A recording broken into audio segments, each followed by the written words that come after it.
Hi, folks. This is Dr. Rob Cywes, or today the COVID Gorilla Man in my COVID camouflage. But I am the carb addiction doc. Janae over here is the carb addiction mom, my wife. And this is part two of a series where we're talking about our evolution toward pregnancy and decisions we've made along the way. And while we're sharing our story, really what you've got to filter out and look at is the science behind what we're talking about. While we're living our lives, a large part of how we live our lives is based on the science behind being the best human you can be. And that doesn't mean being perfect. That means being okay being mediocre, being okay to poke fun at yourselves, being okay at losing in games of cards. In fact, it is giving up perfectionism to be human. And that's the story that Janae has brought into my life. So while we're striving to be the best we can be, we're not striving to be perfect. And we'll continue the story where we left off. It really was right after our wedding. And shortly after our wedding, we had the fortune because we were keto up to the wedding, and we really improved ourselves and looked the best we could look under those conditions for the wedding. Obviously important to most people.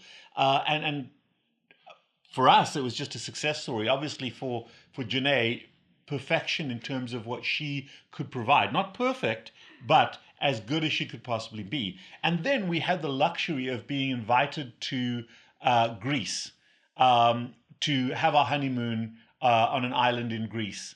And we just had the best time there. And one of the reasons why is because in America, you really have to go out of your way not to be fat. There's carbohydrates on every corner. Everybody's offering them to you all the time. The beauty about Greece and large parts of the outside world is that you kind of have to go out of your way to become fat. So the food that we were exposed to, just by making a few of the right choices and decisions, was absolutely wonderful. And we had the best time in Greece. And you know, one of the cool things, just a side story, is we swam with friends of ours across to a small outcrop of rocks. And what would happen on this outcrop of rocks from ancient days, the sea would spill over on these rocks at high tide, and then because of the sun that was baking on these rocks, it would leave pure crystallized salt.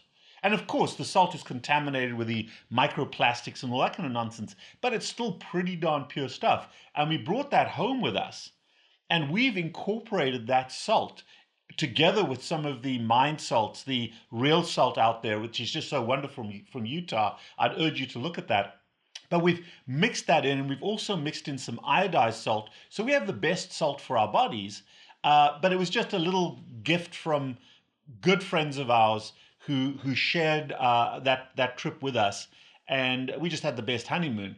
But as you can see outside there, dark clouds gathered. And Janae is going to talk to you about when we got back from our wonderful keto, low carb, high fat, Mediterranean food, not Mediterranean diet, but Mediterranean Greek food life over in Greece. What happened when we came back to the US? Thanks for the lead in. So it's built up, very built up. So as Rob said, we had a great sort of period of our wedding and lots of family and friends, and all the preparation leading up to that was so exciting. Same thing, we were so excited about the honeymoon. I bought us little his and her trucker hats, which, by the way, he has a very small head for any of you who don't know. So trucker hats look absolutely ridiculous on him. They just swallow up his head. So he refused to wear them, except for one day I begged for us to have pictures of our his and her trucker hats. So we may share that with you as well, but he did look a little silly in it.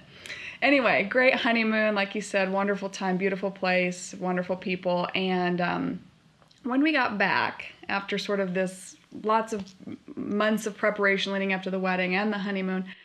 Stop a second. After that little bit of humility, my brain needs to relax for a second.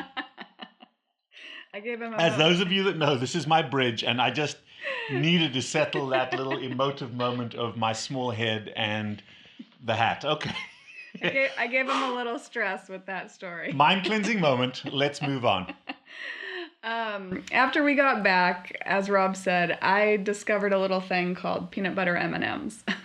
So a lot of you know that Rob comes at these talks from a very addiction perspective, and he struggles with that and has for many years. He's very open about that. I've never really had that, so I don't, and I'm sure many of you can identify with the fact that maybe you were a little unhealthy and are changing your diet here or your lifestyle, but never really had that addictive piece of it, and I didn't. But after our wedding, and honeymoon, when I discovered peanut butter M&Ms, I think I went a little bit overboard for a while, a few weeks, maybe a month, and I had more carbohydrates than I typically would have in a year. I had in a month, I think, just through these peanut butter M&Ms. And my first sort of clinical symptom of this was that I started having really bad reflux and just digestion problems when we came back from our honeymoon, and I started down that path. And so, as we often do, Rob wrote for some blood work for me to see what was going on. And even with just that little period of, and I, again, wouldn't call it addiction, but probably more abuse, it was kind of a short-term abuse, we noticed a massive difference in my blood work. And Rob can talk about the real science behind that, but it was not good. Yeah, it's two parts to this little story. From Janae's perspective, as she said, she's not an addict. She used carbohydrates because it's part of the healthy standard American diet, and we know bullshit about that now. And she also used it because of performance enhancement in her sport, beach volleyball.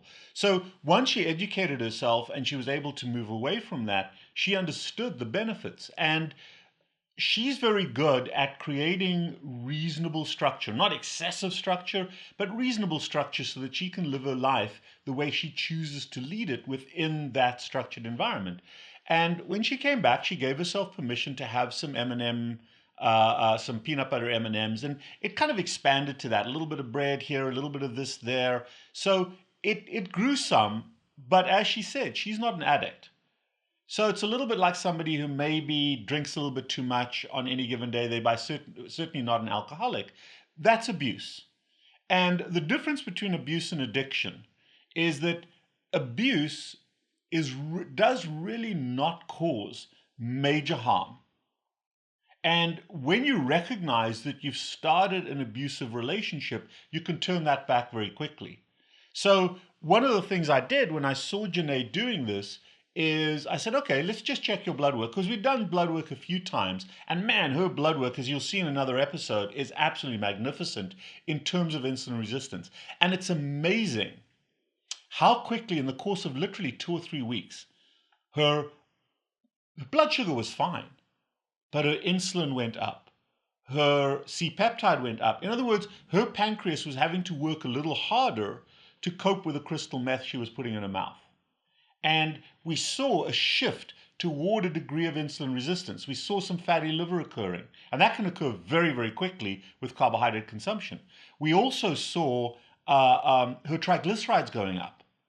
And all of those markers, nobody knows about that when you're eating moderate carbohydrates. Now, we've checked tens of thousands of people's blood work, so I know that spectrum so well. And as I said, we'll have a separate discussion about blood work, but it's amazing how quick even a partial return to carbohydrate consumption, a little snack here, a little bit there, and a snack is always an emotional event, contaminated her biology. Couldn't notice at all. Scale didn't really move. Nothing changed. Yeah, she had some reflux symptoms, some lethargy, some fatigue, some flatness. And in fact, the other thing that she won't tell you that I noticed is that Janae has a whole spectrum of things that she does for fun and pleasure. But when she reintroduced carbohydrates, maybe the walks didn't happen quite as often for Tabo, our dog. Maybe the card games didn't happen quite as often. And there was a relinquishment of some of the things that she used to do automatically through the day as part of her emotional buoyancy. So not only was there a migration toward using carbohydrates, and they're always an emotional reason for eating them, there's no nutritional value to them, but also because they were so immediately effective, she wasn't using all those other mechanisms that she was so good at using. But because she was an abuser, not an addict, once we did that blood work, and she'll talk about this, she was able to get back very quickly. And here's something, though, where the tragedy really is. Because we're not married, because we're living together, I crashed and burned. I just bottomed out. Because while she could have a few of those peanut M&Ms, Peanut butter. or peanut butter M&Ms, thank you, because my drug is M&Ms and ice cream. And she could have a small bowl of ice cream from that tub. I finished the rest of the tub. I'd finished the entire bag. And you know what? A family-sized bag at Walmart is cheaper than the smaller bags. So I would crush a family bag of M&Ms. I would crush the ice cream. And I went from having very, very effective boundaries to just crashing and burning. It's like an alcoholic who moved in behind the bar. It was horrific. And literally in the space of about a month to 6 weeks, I gained 30 pounds. And all my structure, all my rules, everything that I'd carefully put together over the previous 20 years went out the window immediately. I never looked at carb content. I was snacking. I wasn't eating as much protein. In fact, it even got to a point where I bought a bag of potatoes and made mashed potatoes. It is amazing how quickly addicts crash and burn. And you know what I didn't do? I didn't even check my own blood work because I did not want to know, like so many people. And thank God for this young lady, because when she did her blood work and just saw a marginal change, a marginal shift in the wrong direction, she sat me down and we had the conversation. And as you can tell, I'm a couple of years older than Janae, maybe a few more. And she sat me down and she said, look, I don't want to lose you. You're at an age right now where heart attacks and strokes happen. She's telling the doctor, she's telling the damn carb addiction doc his life story. Come on, guys. But the reality is this. I may be the doctor at work, but I'm a human being behind that. And she helped me to recognize, thank God, that I'd crashed and burned. And the leverage she had is she said, look, I don't want to lose you. I've just gotten married to you. And Janae's an older bride as well, for the first time. She's never been married before. And she sat me down and said, look, I've just waited too long to have you and then lose you. Or for you to be so crippled by being fat and sick again that you're just a blob on the couch and you're of no value to me in exploring our life, traveling and doing fun things. I need you around. I need you around. I want the guy that I married. And that resonated with me. And then out of that discussion, at that, where we were in, certainly I was in this awful, awful bottomless pit. I was depressed. I was down. I was anxious. I was getting my old anger back again. I was an ugly, ugly human being. But can I just interrupt for a second? Keep that thought. I think it's important to note here too that, because he talks about emotional management all the time, when we sort of started down the path of having a few more carbohydrates in the house, it wasn't for the depression, anger, anxiety, stress. We were actually the opposite. We were on an emotional high. We were happy, ecstatic. We were so in love. We had just gotten back from our honeymoon. We were on the high emotions, and we still went down that path. So I think it's important for your followers to know it's not just low emotions. You know, we were basically using it as a this is the best time in our lives, so we deserve a little. We deserve a little treat for ourselves. So right. I mean, that's such an important point. Celebration and pleasure is as much an emotion as anxiety, stress, and depression. Ask any person with bipolar disease. Okay, they may be low some of the time, but sometimes they're way above the line. They're way out there in euphoria land. Both of those extents are equally toxic emotions. And while, of course, you want to have fun and pleasure and celebrate everything good in your life, you don't want to use that as a pretext for using crystal meth to enhance that pleasure. And that's what we did. And certainly, Janae took the first step. I'm not blaming her at all, but I crashed and burned Because once I granted myself permission, and that's the key word in addiction, is the word permission, you crash and burn. But as I mentioned, thank God she got us back on track based on her blood work. And she was the one that said, look, I'm not happy with what I'm doing. Let's see how my blood work has changed. I wasn't going to go there. If she wasn't around, I'd be that fat guy right now in the hospital with a pacemaker or having my heart having to be fixed. Because there was no way I was going to turn this around by myself, even though I do this professionally. That's addiction. That's the grip that addiction has on us. And it's with a great degree of humility that we sat down and we talked it through. And that empathetic human connection, where we were able to expose our vulnerabilities and say, look, this is what happened. This is proof of the fact that I'm an addict. And this is a new wife for me. And instead of beating me up for gaining 30 pounds and being that uncontrolled addict, this wonderful woman stood by me. She helped me, not by telling me what I should do, but this is the way it went down. We sat down one night after dinner, didn't have any dessert, and she had the conversation about our age difference, and she had the conversation about not just having me around as a presence in her life, but having me around as a partner that could do things, could travel, could do fun things, and that our age was less important than our biology. In that if we are biologically healthy, the age difference is mitigated. We can still go on trips together. We can still bike ride and run and work out together. We can still take our dog for a walk. We can still do all these fun things. And then the summit. The summit was, and you know what? I've been thinking about this a lot. This is Janae speaking. What do you think about us having a baby?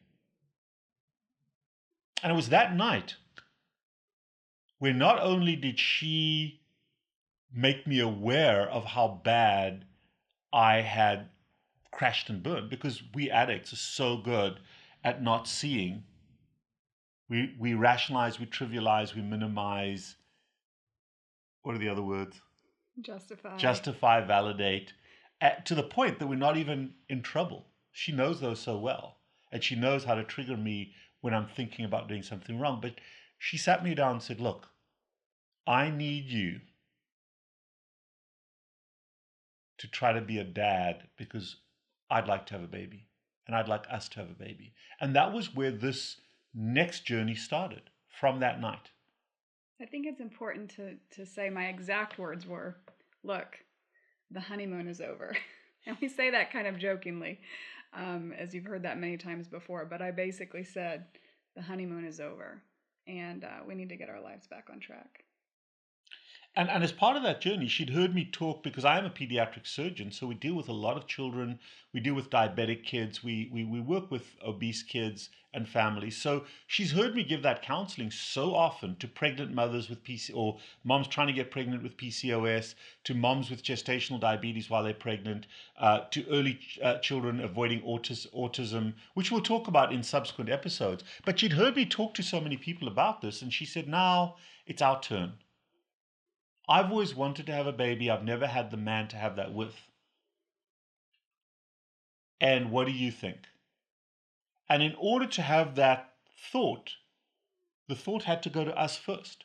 We wanted a receptive environment into which to get pregnant. Number one, to maximize the likelihood we were going to get pregnant, which is PCOS, dealing with some male issues, testosterone, whatever it may be. I never know what my testosterone is, but I know how carbohydrates affect that. So having all of those things in a healthy place, and then planning to get pregnant, giving that baby the most fertile environment. So in the next chapter, we'll take it from there. Thank you so much for tuning in.